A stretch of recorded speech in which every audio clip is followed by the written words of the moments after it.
आज के वीडियो में हम बात करेंगे कि हेयर लॉस कितने प्रकार का होता है।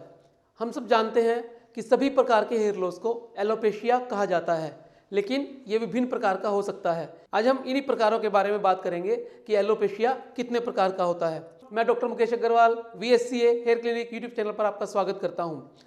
एलोपेशिया जैसा कि नाम से स्पष्ट है का अर्थ है हेयर लॉस। हेयर लॉस मुख्यतः 9 प्रकार का होता है। एंड्रोजेनेटिका एलोपेशिया को पैटर्न हेयर लॉस भी कहते हैं। ये महिलाओं और पुरुष दोनों में हो सकता है। महिलाओं में इसे फीमेल पैटर्न हेयर लॉस कहते हैं और पुरुषों में इसे मेल पैटर्न हेयर लॉस कहा जाता है। ये जेनेटिक कारणों से होता है, जिसकी वजह से मेल हार्मोन टेस्टोस्टेरोन DHT में बदल जाता है और बालों की थिनिंग शुरू हो जाती है। थिनिंग होते होते बाल जड़ से ही खत्म हो जाता है। इसीलिए इसे पैटर्न हेयर लॉस कहा जाता है, क्योंकि ये धीरे धीरे करके रिसीड होता है और अलग अलग पैटर्न में अपना प्रभाव दिखाता है। दूसरे प्रकार का हेयर लॉस या एलोपेशिया होता है पैची हेयर लॉस, जिसे एलोपेशिया अरियाटा भी कहा जाता है। ये एक ऑटोइम्यून डिसऑर्डर है और ये हमारी इम्यूनिटी यानी प्रतिरोधक क्षमता से संबंधित होता है। जब शरीर की प्रतिरोधक क्षमता विपरीत काम करती है तब ये बीमारी उत्पन्न होती है और ये शरीर के किसी भी अंग में हो सकती है। जब ये बालों पे होती है तो इसे एलोपेशिया अरियाटा कहा जाता है।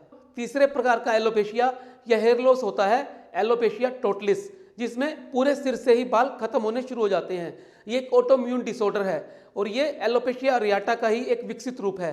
जब एलोपेशिया अरियाटा बढ़ जाता है तो एलोपेशिया टोटलिस में कन्वर्ट हो जाता है।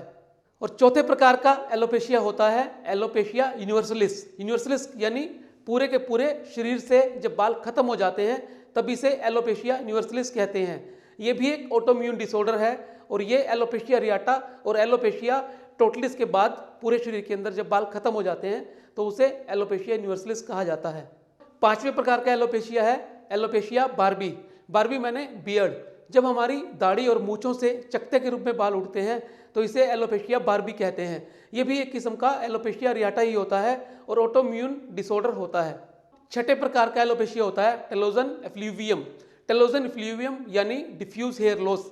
जब बाल टेलोजन फेज में जाके निकलते हैं तो इसे डिफ्यूज हेयर लॉस कहा जाता है। बालों का एक लाइफ साइकिल होता है और इस लाइफ साइकिल के दौरान बाल 3 अलग अलग फेजेस से गुजरता है, एनाजन फेज, टेलोजन फेज और कैटाजन फेज।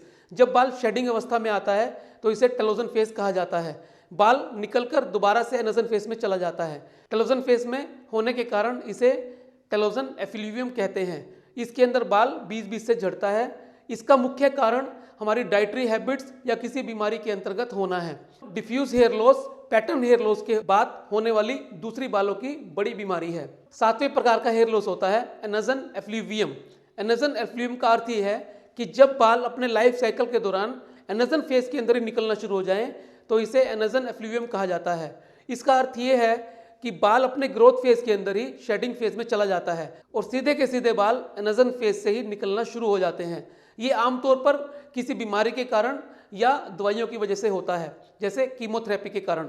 जब कैंसर के अंदर कीमोथेरेपी दी जाती है तो शरीर के या सिर के बाल निकल जाते हैं, जिसे एनाजन एफ्लूवियम कहते हैं। आठवें प्रकार का एलोपेशिया होता है ट्रैक्शन एलोपेशिया।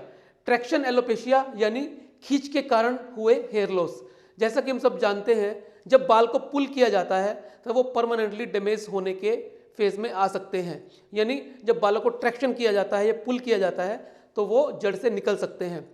ट्रैक्शन एलोपेशिया के अंदर आमतौर पे फीमेल्स में या सिक्कों के अंदर जब पोनी या चोटी बनाई जाती है तो बालों को पुल करके बांधा जाता है और इस पुल करने के कारण बाल ट्रैक्शन फेज में चले जाते हैं और इस ट्रैक्शन के कारण बाल परमानेंट लॉस्ट हो सकते हैं, जिसे ट्रैक्शन एलोपेशिया कहा जाता है।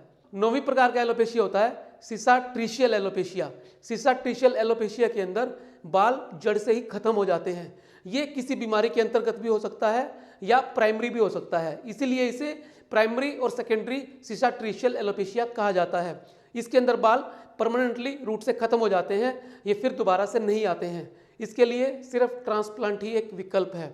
आज के वीडियो में हमने चर्चा की 9 प्रकार के एलोपेशिया के बारे में। अगले वीडियो में हम फिर किसी और विषय पर चर्चा करेंगे। मैं चाहता हूं कि आप जिन विषय पर वीडियो बनवाना चाहते हैं या जो विषय आपको पसंद हैं, आप उन्हें कमेंट बॉक्स में अवश्य लिखें, ताकि मैं उन विषय पर आपके लिए वीडियोस बना सकूं। अगर आपको ये वीडियोस अच्छे लगते हैं तो आप चैनल को सब्सक्राइब अवश्य करें, ताकि आपसे कोई वीडियो मिस ना हो, और आप नोटिफिकेशन बेल को अवश्य दबाएं, ताकि जैसे ही कोई नया वीडियो आए आप तक उसकी सबसे पहले सूचना पहुंचे। मिलते हैं अगले वीडियो में फिर एक नए विषय के साथ। तब तक के लिए नमस्कार, जय भारत, जय हिंद।